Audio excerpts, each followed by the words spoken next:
On Sunday morning, February 22nd, 2026, no one imagined the world's most wanted drug lord was hiding in Tapalpa, a small mountainous tourist town in Mexico. Behind its stone roads and green mountains, deep in the jungle, lay a cabin complex where El Mencho was hidden. The U.S. had offered $15 million for his capture. He was so secretive that only a few photos existed publicly. On February 20th, Mexican intelligence received a critical lead.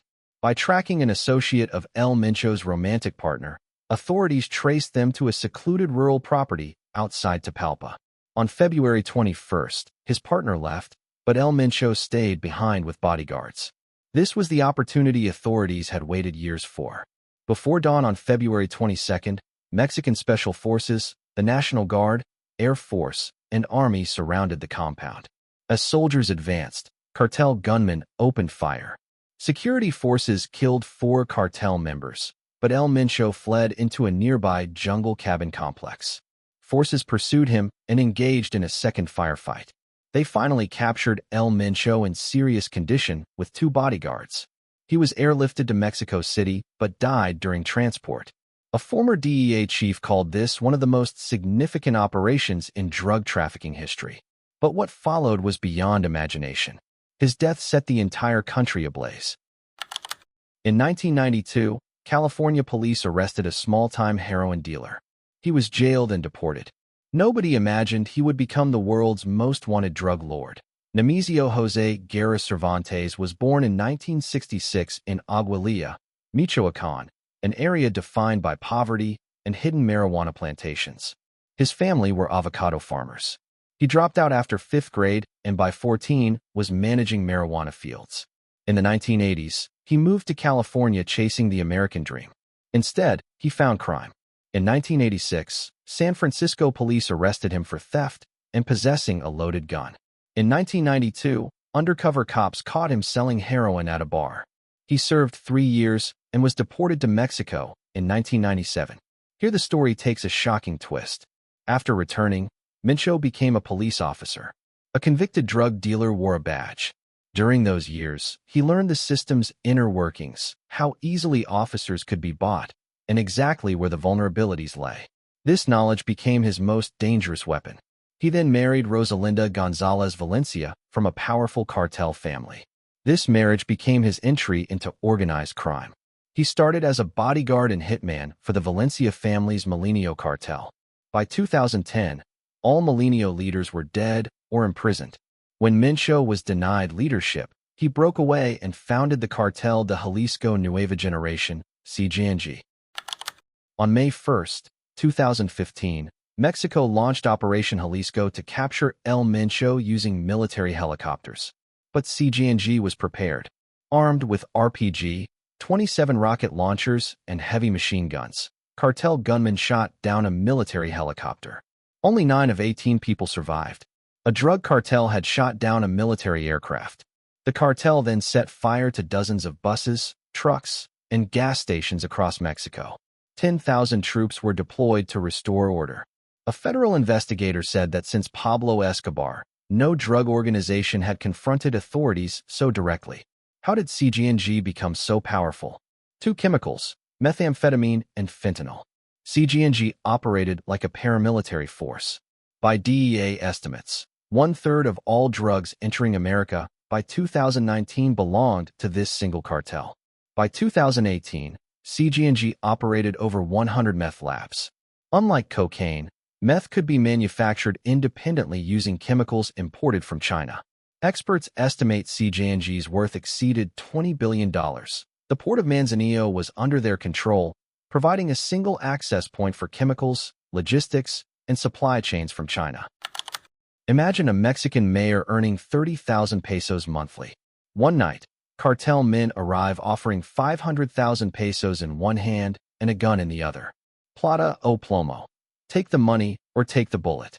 This scenario repeats weekly across hundreds of Mexican cities. This system was established under the PRI party, which ruled Mexico for 71 years from 1929 to 2000. Instead of ending organized crime, the government made deals through the plaza system. Cartels limited public violence and didn't threaten officials. In return, everyone received more data, bribes. When PRI's reign ended in 2000, the system collapsed. In 2006, President Calderon declared war on cartels. 25 of Mexico's top 37 kingpins were killed or arrested. But killing one leader only spawned two more, creating smaller, ultra-violent gangs. In 2018, President AMLO introduced Hugs Not Bullets, promising to address root causes instead of fighting. But implementation failed. Neither war nor reform worked.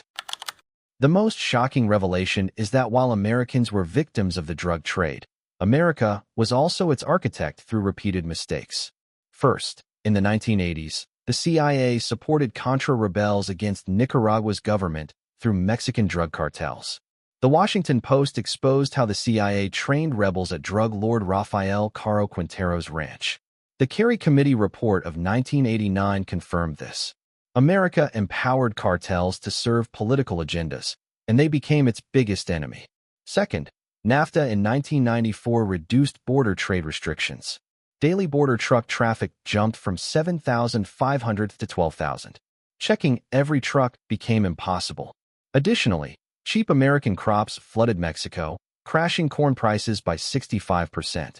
2 million displaced farmers became cartel foot soldiers. Third, 70% of firearms recovered in Mexico between 2014 and 2018 were American. 6,700 gun dealers operate in border regions. Approximately 200,000 firearms are smuggled into Mexico annually. Fourth, under Operation Fast and Furious, American agencies deliberately allowed over 2,000 weapons into Mexico to track criminal organizations. They lost track of the weapons, which were later used against Americans. Fentanyl became CJNG's deadliest product. This synthetic opioid is 50 times more powerful than heroin. Just 2 milligrams, a few grains of sand, can kill.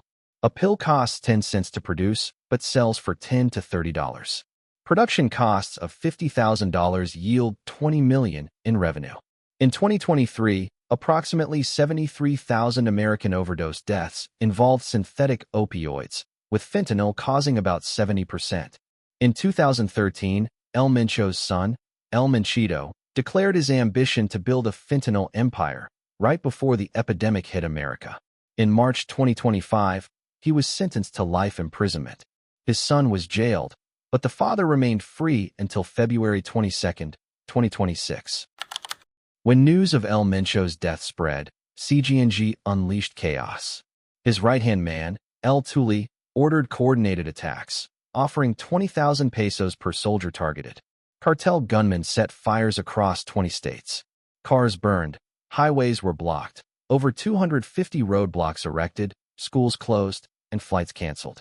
Guadalajara, Mexico's second-largest city, became a ghost town. Security analysts compared it to Colombia in the 1980s when Pablo Escobar waged war against the state. All main CJNG commanders attacked the Mexican state together. El Mencho's succession line is broken.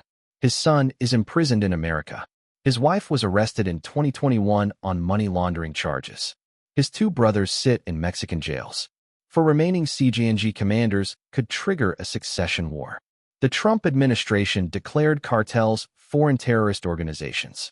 Under Operation Southern Spear, the American military conducted 44 strikes on alleged drug trafficking vessels, killing at least 150 people, bombing boats without evidence or trial. Human rights groups say many victims were civilian fishermen and called this illegal under international law.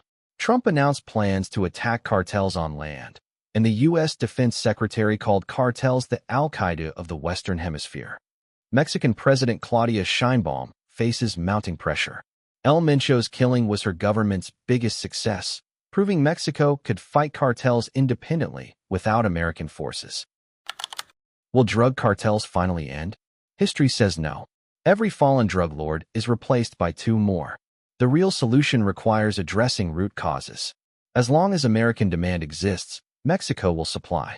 As long as American guns cross the border, cartels will fight.